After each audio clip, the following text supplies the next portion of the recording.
Slovak Prime Minister Robert Fico has delivered a blunt message, saying the West still does not understand Russia, and that this failure is shaping the current geopolitical deadlock. His remarks cut through the prevailing narrative and signal a visible shift within Europe's political discourse. Putin wants a person who at least knows the Russian soul a little bit. You can't just take anyone there and say go negotiate peace between Russia and Ukraine. You have absolutely no idea about that country. The conversation with President Putin had two parts. The first part was before the meeting, but they were opening the doors because we were supposed to go inside, but we didn't go because we were still discussing something. And then there was a one-on-one meeting. The continuation after this meeting, and President Putin states his positions very clearly regarding the possibilities of peace. He speaks very clearly. Fico went further, stating that Russian President Vladimir Putin needs interlocutors who understand Russia, emphasizing the importance of engaging with Moscow through a deeper appreciation of its political culture and historical mindset.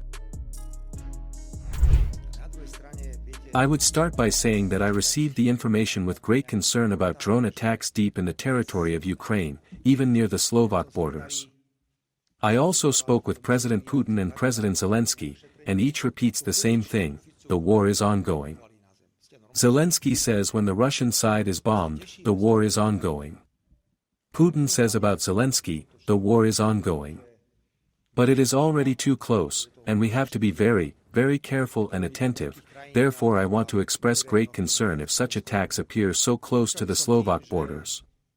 And I am doing what I did in Moscow, what I did with President Zelensky. I declare and express the wish for a ceasefire, for peace as soon as possible. It is not in our hands. If Europe continues to stoke the war as it is, then we must expect that this war will last quite a long time. The Slovak leader's comments underscore a growing divergence within Europe, where sections of leadership are increasingly questioning whether confrontation alone can deliver stability, and are instead calling for pragmatic dialogue with Russia. I don't know, Madam Editor.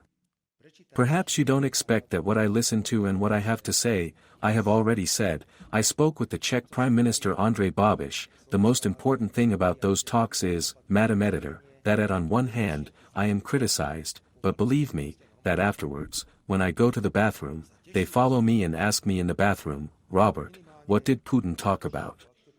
And I say it, why for God's sake, don't you go to him and ask?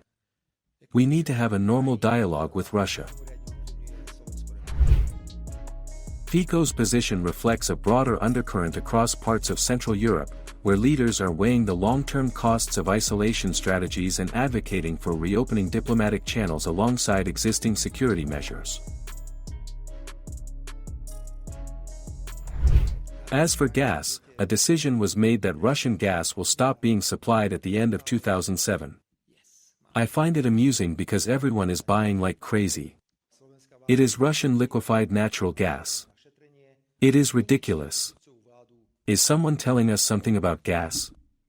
And Western countries are buying Russian liquefied gas in huge quantities, and the money Russia gets into its budget right now is enormous. But that will end in November 27. We have an exemption for oil. Because we have a refinery that was built to process Russian oil.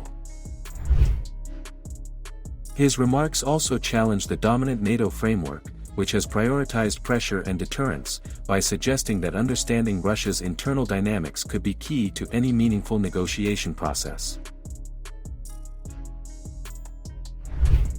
Colleague, when I recently went to Moscow for that visit, for the wreath-laying and the meeting with President Putin, I had an analysis prepared by the military defense intelligence about what is actually where. We had our own information. I don't want to be fed by you, nor by Marquisa television, nor, because I don't believe you. You simply publish everything but the truth. I was shocked. I received an analysis detailing exactly where the front line is, what is happening, how it is regarding the intensity of attacks and so on. Used weapons and death tolls, and I listened to the Russian side, and I must say that what we had matched what the Russian side was saying. As the conflict continues, Fico's intervention highlights a widening debate within Europe on how to approach Moscow, with increasing emphasis on balancing strategic caution with calibrated engagement to manage future stability.